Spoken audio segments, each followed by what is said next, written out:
This is Asasha from Digimax, and today we'll be discussing about how to write a blog post or article. So basically, when you're writing about a blog post or an article, the first thing you should do is you should be a master on that particular topic, which means that you are able to give an insight which is different from what other people are writing about the topic, and give a knowledge that other people don't exactly have shed that light on that particular area of the topic. So in order to do that, you have to read that particular topic so many times and research that topic in so many different areas and through so many different lenses that you're able to basically see the in and outs of each and every, the positives and the negatives of your basically topic that you're writing about. So the first thing, that when you're writing about an article, so let's suppose you're thinking about writing let's suppose project management. So basically, let's suppose we want to write about project management. Or let's pick an easier topic: how to handle a tough child, or how to help your child in his studies. Now these topics, the first two topics that I have discussed, basically this one is basically bit technical, so you will have to have a proper command, and for this the audience has to be particular audience that is well versed in what project management is and what project management does. And then if you're writing just for the awareness, for the introduction, then that is another criteria.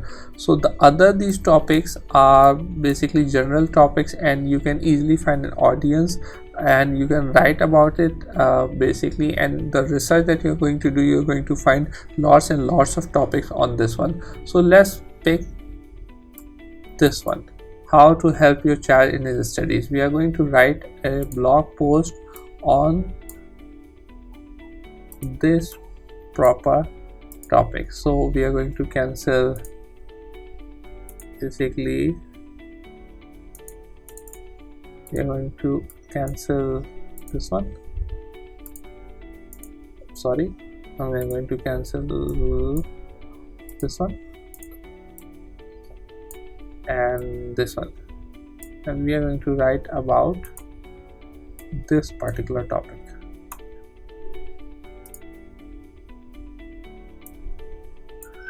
So the first thing that we'll be doing is we are going to write this: how to help your child in studies, in Google, and we are going to type how to help your child in his study. So they are going to basically, these are the lists that is that Google give you. Then these are the 4 top sites which that Google recommend you. Now what you're going to do is you're going to open each of these sites in different tabs, at least 5 of the first sites in the Google search results, and then you're going to read each and every blog post thoroughly and see what are the insights that you can give that this proper blog is not discussing. Then there is how to help your child succeed at school and how to make your child interested in studying. So first of all, you're going to read all of this, and whatever interests you, you're going to write it down in a different notepad. So basically you're going to take a notepad as well. So in this notepad, the topic that I'm writing about is basically the topic I'm writing about is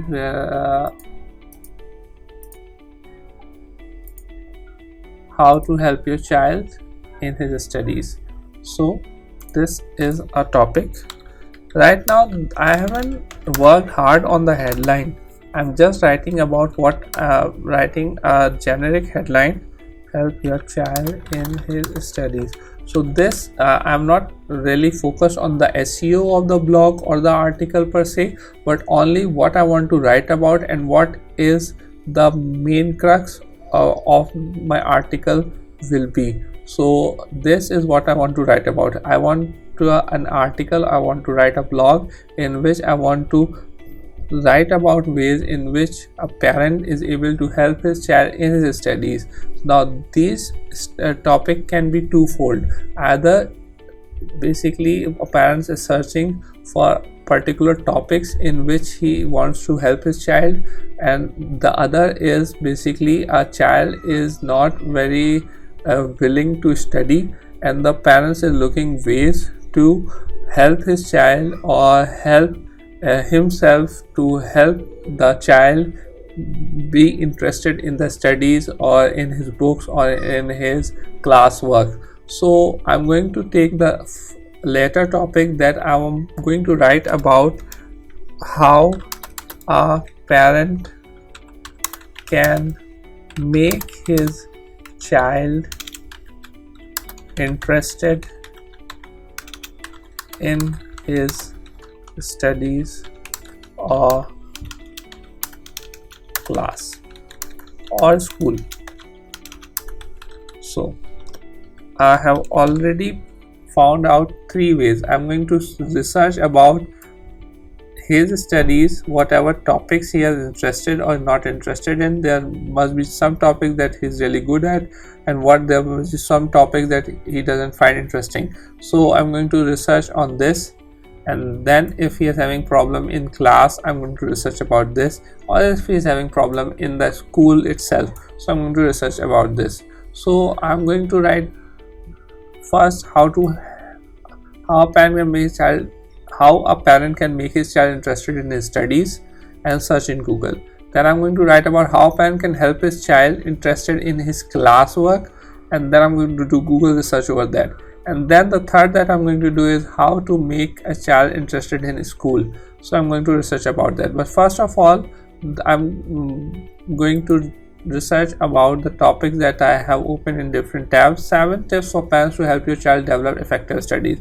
So I'm going to skim and scan over this article and see if anything that comes up that I can find interesting and I can help write about it. So this taking effective notes, this itself can be turned into a blog post, but they have written about Cornell notes. A Cornell note is basically a type of note, is a technique of note taking in which you divide a portion of the paper into different sections, and each of these sections is where the different type of note is recorded, or the different type of different points from the lecture is recorded. So we can write about Cornell notes. So if there are Cornell notes, there must be different types of notes taking technique as well. So this is something that interests me. I'm going to copy it and I'm going to write it over here. One thing that you should be very careful, you should never copy paste from a article without citing the source or without giving credibility to the author or crediting the author. So if you're not doing that, that will be counted as plagiarized and Google will penalize you for that. So if you are copying a certain point from a article or blog, what you can do is you can give your own point of view of what it is written, or if you're copy pasting it, you should cite the source, write and link it to the proper article from which you have taken the excerpt or the paragraph. So after that you have done the research, there are two basically after that you have done the research, what you can do is you can also find statistical data that is very helpful and that also interests viewers if you have statistics over the data. So a very good website for statistics is Statista.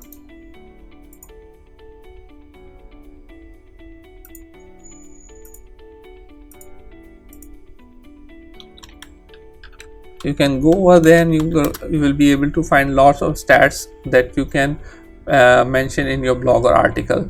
So this was the first portion of the technique, or basically if you're writing about blog, this was the most important part of writing the blog, is that you have to do your research and you have to list down the important point from different articles. Now another website that will be helpful for you is Google Scholar. Google Scholar is basically a search engine which is for researchers. So the three important points in writing your article is that you have to basically do your research, and for research there are three very good websites. That is, first one is Google itself, where you can find out different topics or different blogs that people have already written, and you can study them, and you will, if you read 5 or 6 blogs on that particular article, you will be knowledgeable for at least 80 to more knowledgeable than at least 80 to 90% of the people out there. So you'll be able to give a good feedback or give point of view of your own on the article that you're writing. The other one, if you think that you can give a statistical data of whatever you're writing, then Statista is a very good site. And the third, from where you can do your Google research, is Google Scholar. Google Scholar is where you can get different articles or different research works that people have written, and you will be able to get a good point of view over there as well. And after that you have written the after you've done your proper research, and then comes the writing part. So whenever you're writing a blog, the first is the draft. So when you are writing the first draft, whatever comes into your mind, you should just write it down on the paper. It doesn't have to be perfect for the first try. So people say that you have to keep a certain number of words in your mind, but whenever you're writing the first draft, whatever your mind comes up and whatever you have read about that particular article, whatever your point of view, maybe it's right, maybe it's wrong, it doesn't matter. When whatever is it in your mind, you put it in your first draft, and after that you have written your first draft, you move on to the editing portion. Now in the editing portion, you will have to identify two important things. Which portion? You have to make your article scannable and skimmable. That is very important. So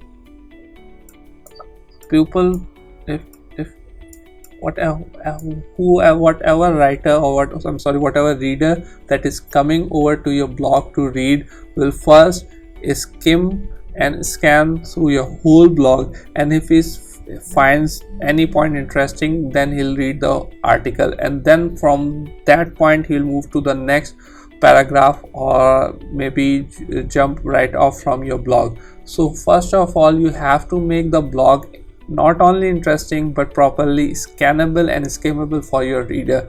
So in order to make that, you have to see which points can be converted into headings and subheadings. An important point in writing headings and subheadings that you don't want to write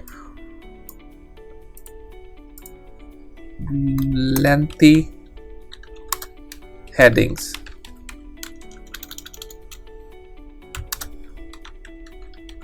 And subheadings.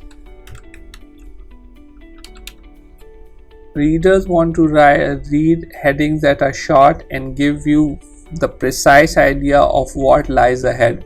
So whenever you're writing a heading or a subheading, it should not be more than 4 or 5 words. You have to write a concise subheading which gives an idea of what is in the paragraph. But remember, whenever you're writing the heading for your article or blog post, that is another different criteria, and therefore there are different artificial intelligence website that will give you a good idea of website of the heading, and then you can pick up and do SEO and properly manage it according to the heading that you want. But before that, whenever you're writing the headings and subheadings in the article, that have to be short and precise and give you of the idea in the blog. And after heading and subheadings, whatever, or the one more important thing that helps for your reader in scanning through the blog post is the list. So be sure to include list in your article as well, so your reader is easily able to note down the important point that you have written in your article. Now this was a brief and concise way of writing a blog post, or you can say this was a summary of the steps that are included in writing a blog post or an article. First of all, you brainstorm of different topics that you want to write about, or that you think is interesting, or that you think is trending right now. Then you move on to the research part. The research part basically involves 3 steps. First of all, whatever topic that you have in mind, you Google it and read at least 4 or 5 blogs on that particular article as well.